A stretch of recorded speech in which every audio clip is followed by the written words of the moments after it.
12절.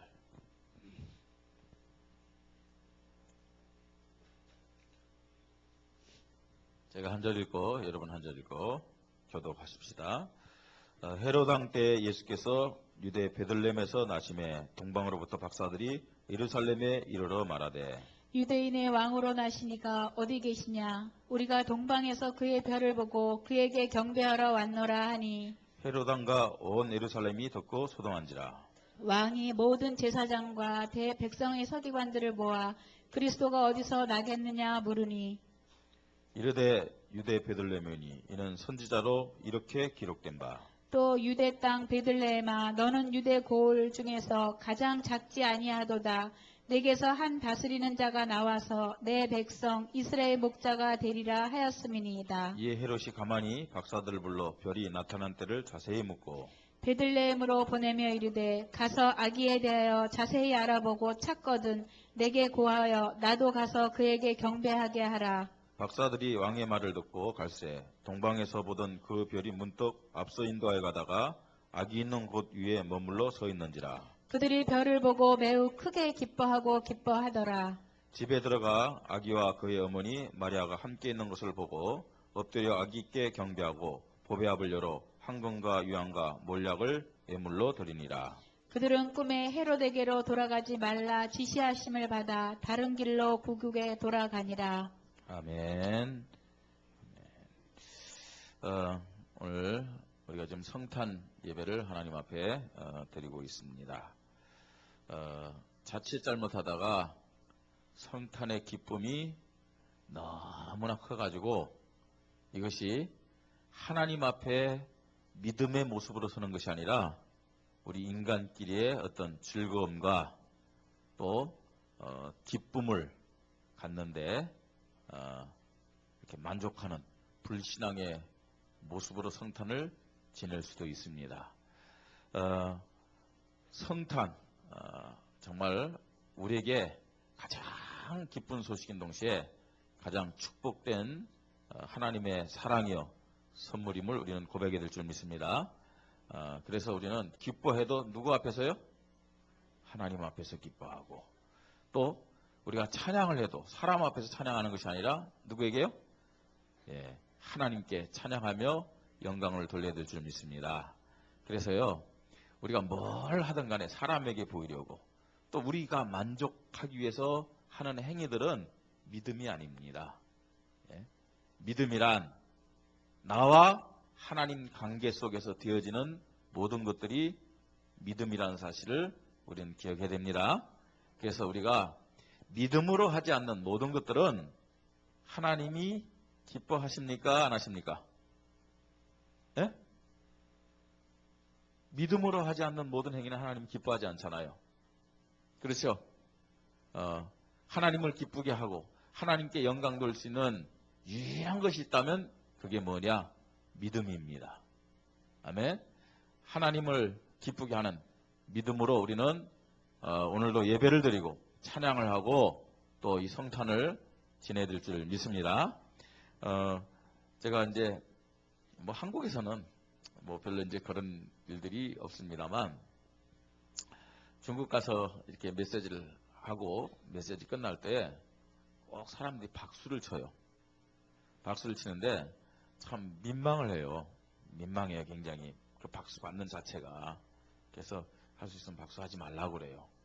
박수하지 말라고 그러고 그 다음 또 하나는 뭐냐면은 그 박수가 정말 하나님의 은혜를 감사해서 치는 박수라면 그게 믿음의 박수가 되겠죠. 그런데 대부분 수고했다고 박수하잖아요. 또 은혜 이렇게 받았다고 박수하거든요. 그 박수는 사실은 믿음의 박수가 아니에요. 그래서 참 이렇게 목사님들이 나와가지고 메시지 할 때 막 박수 친다. 아유, 한편으로는요, 참 저거는 하나님이 기뻐하는 모습이 아닌데 싶더라고요. 오늘 예배를 드리고 또 우리 이제 찬양대가 칸탄타하고 여러분 찬양을 할 때 정말 그 찬양이 너무나 은혜스럽고 예? 찬양 속에서 하나님의 사랑이 느껴지고 말입니다. 하나님의 축복이 느껴져갖고 하나님 앞에 감사한다. 그 감사할 때는 여러분 우리 찬양대를 향해서 박수하지 말고 하나님을 향해서 박수하면 그건 뭐냐? 믿음입니다. 그렇죠? 근데 찬양대가 참 찬양을 하고 찬양이 너무 좋기 좋아요. 끝났을 때 막 박수 친다. 뭐 합창대 보러 오신 거 아니잖아요. 그죠? 예? 그런 박수는 믿음의 박수가 아니기 때문에 하나님이 기뻐하지 않습니다. 아니, 하나님과 전혀 상관이 없는 것이죠. 그런 부분. 그래서 찬양대도 그렇고 우리 성도님들도 그렇고 오늘 모든 예배가 하나님 앞에 드려지는 믿음의 모습이 되기를 바랍니다. 그래도 목사님 수고했지 않습니까? 얼마나 많은 연습을 했는데요. 예. 그러면 예배 다 끝나고 그냥 개인적으로 만났을 때 위로했어요. 참 수고했다고. 예? 그 다음에 찬양하는데 참 은혜 받았다고. 이렇게 개인적으로 여러분들이 위로해주고 힘주는 건 좋아요. 그런데 그거 막 박수 치면서 말입니다. 대부분 우리가 뭘 한다고 하면서도 그게 하나님 앞에 하지 않는 그런 부분들이 굉장히 많더라고요. 그래서 오늘 이 성탄, 하나님 앞에만 온전히 영광 돌리는 그런 성탄절, 또 성탄 예배가 되시기를 바랍니다. 성탄이 어떤 날이냐? 주일 메시지 때도 우리가 함께 나눴습니다만 여러분, 하나님이 인간으로 태어나신 것이 성탄입니다. 그죠? 아주 훌륭한 사람이 태어난 날이 성탄이 아닙니다. 그래서 이렇게 보면 4월 초파일 어떤 날입니까? 예? 부처님 모신 날이잖아요. 그죠? 거기도 뭐라고 써느냐? 뭐라고 썼습니까? 성탄 그렇게 써요. 예? 근데 그건 성탄이 아닙니다. 억지가 아니고요. 예? 훌륭한 분입니다. 그 석가모니요. 근데 인간이 태어난 거예요. 성탄이란 말은 오직 하나님이 인간으로 오신 그분만 성탄이라고 말할 수 있는 겁니다. 자, 이 성탄은 인간을 위한 하나님의 최고의 사랑이요, 최고의 축복임을 우리는 믿고 하나님 앞에 감사하고 하나님을 찬양하고 하나님께 영광 돌려야 될 줄 믿습니다. 예. 하나님의 사랑이 뭐냐? 한마디 말하면 뭐예요? 하나님이 인간으로 우리에게 오신 겁니다. 이게 하나님의 최고의 사랑이죠. 그래서 오늘 말씀의 제목이 베들레헴에 오신 예수 그리스도입니다. 어디에 오신 분이에요? 베들레헴에 오신 예수 그리스도. 베들레헴에 오신 예수 그리스도 어떤 의미인지 오늘 우리가 간단하게 중요하게 말씀을 함께 나누겠습니다. 첫째로 예수님이 베들레헴에 탄생했는데 예수님이 베들레헴에 탄생했다는 말은 무슨 말이냐? 그냥 우연히 이루어진 것이 아니라 하나님이 선지자를 통해서 이미 약속하신 말씀의 뭐예요? 성취입니다. 약속하신 말씀의 성취예요. 자, 이 베들레헴은 어떤 곳이냐? 베들레헴은 어떤 곳입니까? 베들레헴은 유다 지파의 땅입니다. 하나님이 모세와 여호수아를 통해서 이스라엘 백성에게 가나안을 정복하게 하셨고 정복한 땅들 전부 다 나눠주셨죠. 그렇죠? 그런데 베들레헴은 어느 지파에게 허락한 땅이냐? 어느 지파에 허락한 땅이에요? 유다 지파요. 이스라엘의 12지파 중에 유다 지파인데 이 유다 지파는 어떤 지파냐? 유다 지파는 어떤 지파입니까? 예? 왕족 지파입니다. 창세기 49장 8절로 10절에 그 야곱이 12아들을 축복하면서 유다에 대해서 이렇게 축복했습니다. 자, 보십시다. 같이.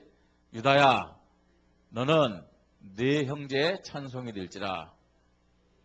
네 손이 네 원수의 목을 잡을 것이요 네 아버지의 아들들이 네 앞에 절하리로다. 유다는 사자 새끼로다. 내 아들아 너는 움킨 것을 찢고 올라갔도다. 그가 엎드리고 움크림이 수사자 같고 암사자 같으니 누가 그를 범할 수 있으랴. 중요하죠? 10절에 규가 유다를 떠나지 않으면 규는 뭡니까? 뭐가 규예요? 왕이 붙잡고 있는 이런 지휘봉 같은 거 있잖아요. 그죠? 그게 규입니다. 왕의 봉. 자, 규가 유다를 떠나지 않으며 하니까 왕집하란 얘기입니다.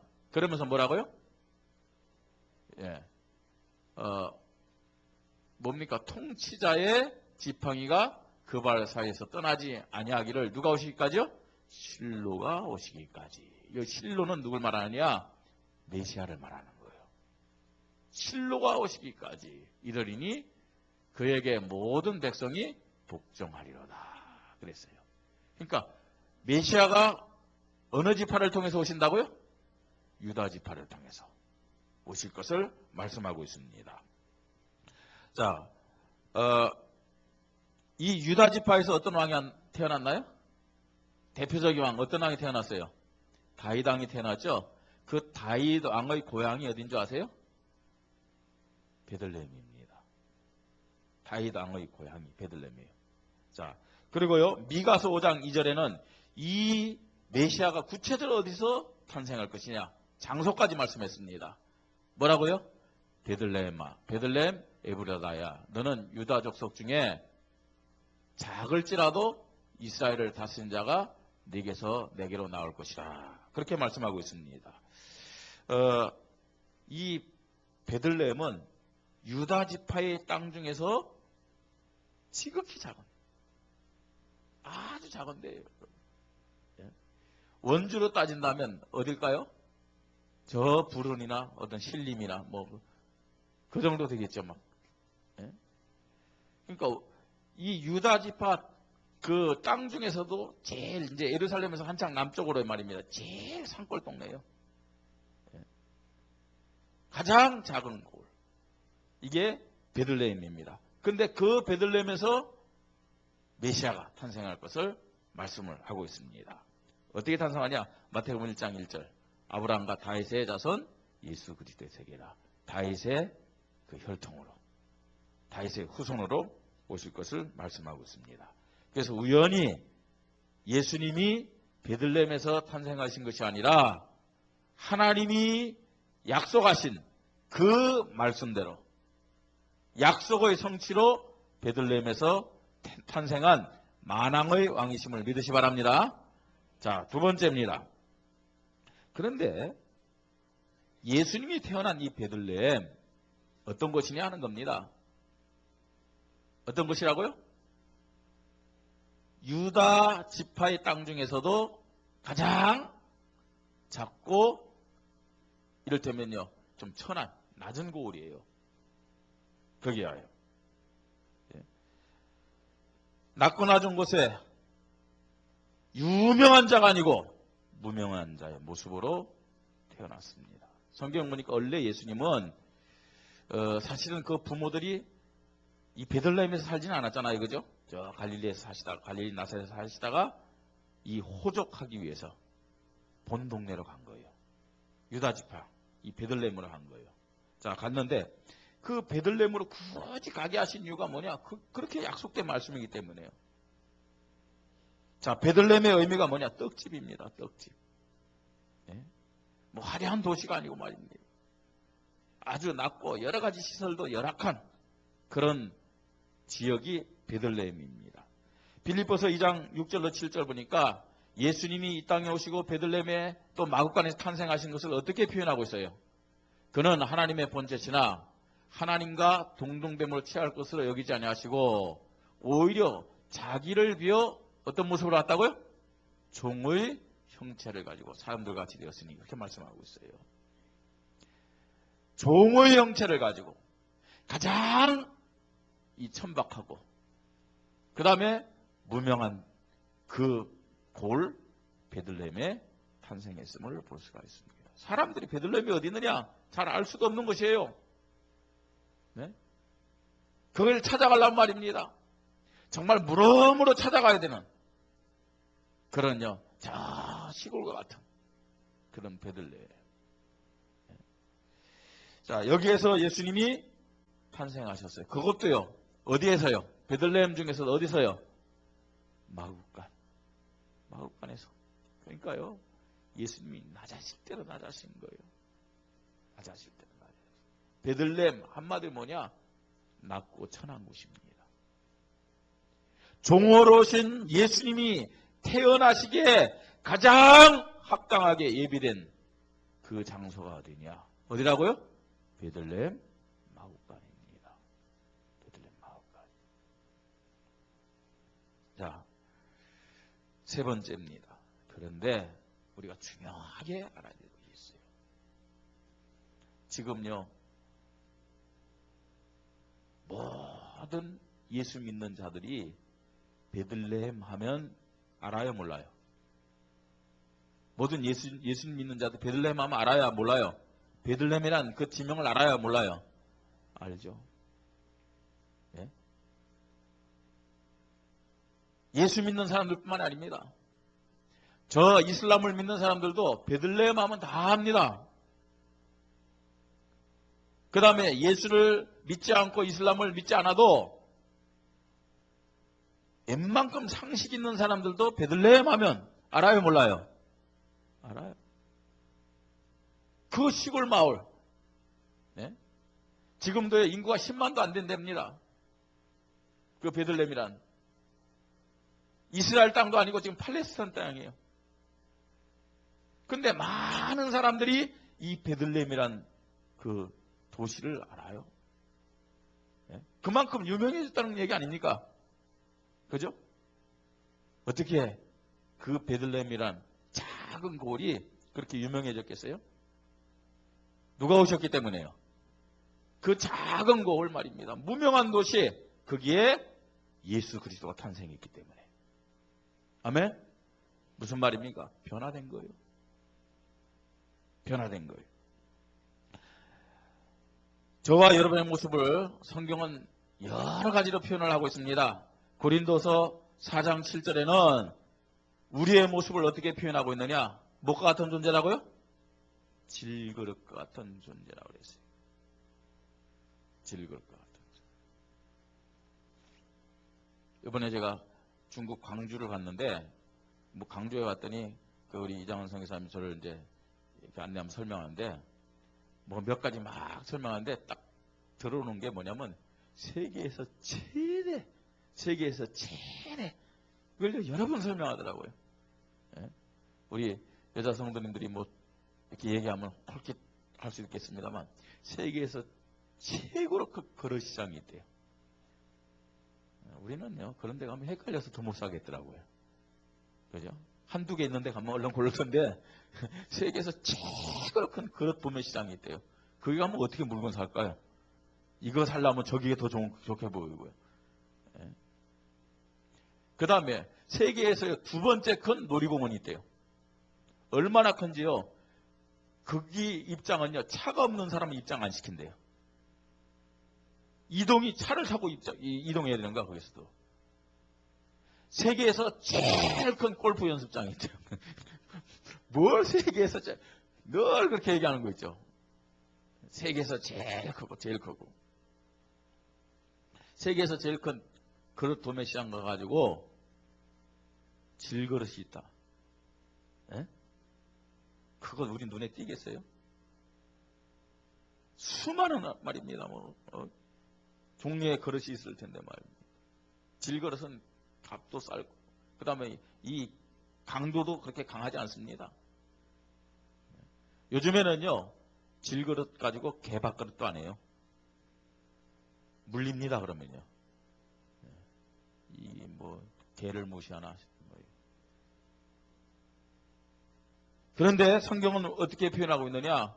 우리를 어떤 존재예요? 질그릇 같은 존재라고 표현하고 있어요.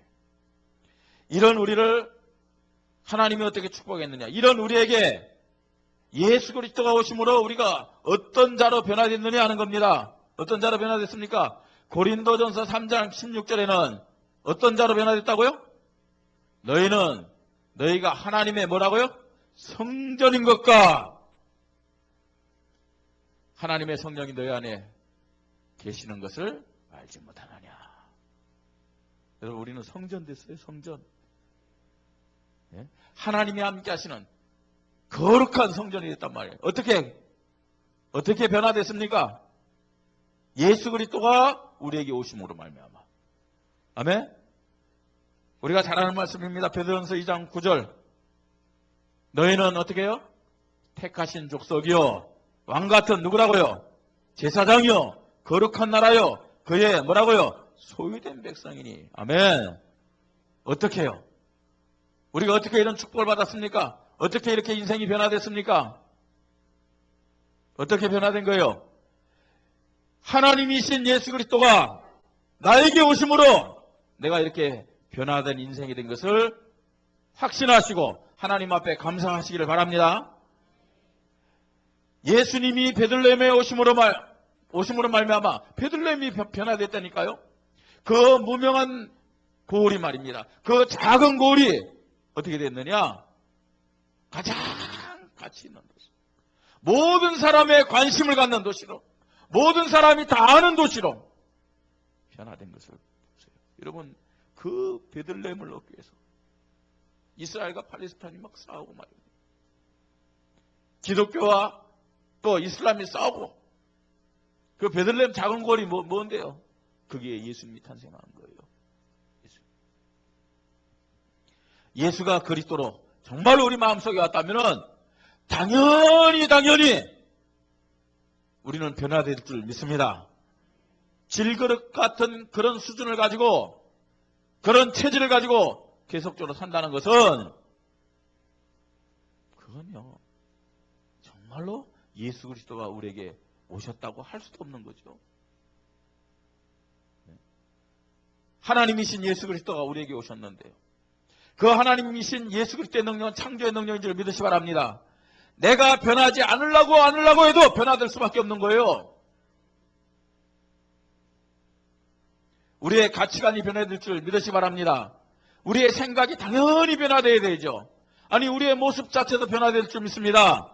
우리의 생각도, 우리의 말도, 우리의 체질도, 우리의 살아가는 모습도 정말로 예수 그리스도가 우리에게 오셨다면 당연히 변화되어야 되는 겁니다.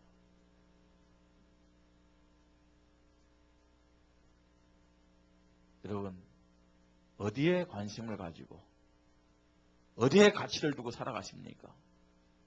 성탄의 축복이 뭐라고 생각하십니까? 성탄의 축복은 단순히 12월 25일이 돼갖고 기쁘다 구주 오셨네 만백성 맞아라 찬송하고 말입니다. 즐거워하고 그것만이 아닙니다. 성탄의 기쁨은 그리스도가 우리에게 오심으로 말미암아 내 인생이 변화되는 거예요. 예? 그게 진짜 성탄에 대한 믿음이요, 성탄에 대한 축복이라는 얘기입니다.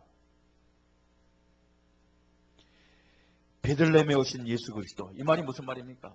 가장 낮고 천한 모습으로 왔지만 예수 그리스도가 이 베들레헴에 오심으로 말미암아 가장 영광을 받으시고, 그 베들레헴이라는 그 현장이, 그 마구간이 가장 축복을 받은 현장이 된 것을 볼 수가 있습니다. 베들레헴 같은 나에게 오신 예수 그리스도, 그게 성탄인 줄 믿으시 바랍니다. 그렇다면 변화되어야 됩니다. 예? 정말로 변화되어야 됩니다. 아니, 변화시킬 겁니다. 예수 그리스도에 대한 참된 믿음이 있다면 그분이 하나님이시오, 그분이 나를 사랑하셔서 나를 구원하기 위해서 이 땅에 오신 예수 그리스도 만왕의 왕이다, 그 사실을 진짜 믿는다면 하나님의 사랑이, 예수 그리스도의 능력이 나의 생각과 나의 가치관과 나의 관심과 나의 삶과 나의 모든 행동들을 변화시킬 줄 믿습니다. 변화되게 돼 있다니까요. 정말로 예수 그리스도를 믿습니까? 변화되어야 됩니다. 우리는요. 개인이 변화되기를 바랍니다. 개인이. 그게 뭐냐? 믿음의 진보요, 믿음의 성장입니다. 변화되는 것이. 가정이 변화될 줄 믿습니다. 우리 교회가 변화될 줄 믿습니다. 내가 있는 현장이 변화되어야 되고요. 여러분들이 정말로요, 어디에서 일하든 간에 여러분 때문에 여러분의 직장이 변화될 줄 믿으시 바랍니다. 정말 우리가 예수 그리스도를 믿는 사람들이라면 나를 통해서 내 주위의 사람들이 또한 변화되어야 돼요. 그게 성탄의 축복입니다. 성탄의 축복. 오늘 베들레헴으로 오신 예수 그리스도, 단순히 베들레헴에 탄생했구나 그게 아니에요. 예수 그리스도가 베들레헴에 오셨기 때문에 베들레헴이 변화됐다는 얘기입니다. 가치가 변화됐어요. 관심이 변화됐어요. 오늘 베들레헴에 오신 예수 그리스도, 이 예수 그리스도, 이 성탄을 통해서 정말로 하나님 앞에 감사하면서 예수 그리스도에 대한 믿음을 통해서 우리 개인과 우리 교회가, 우리 가정이 모든 것이 변화되고 또 성장되고 하나님 앞에 참된 믿음의 열매를 가지고 영광 돌리기를 주의 이름으로 축복합니다.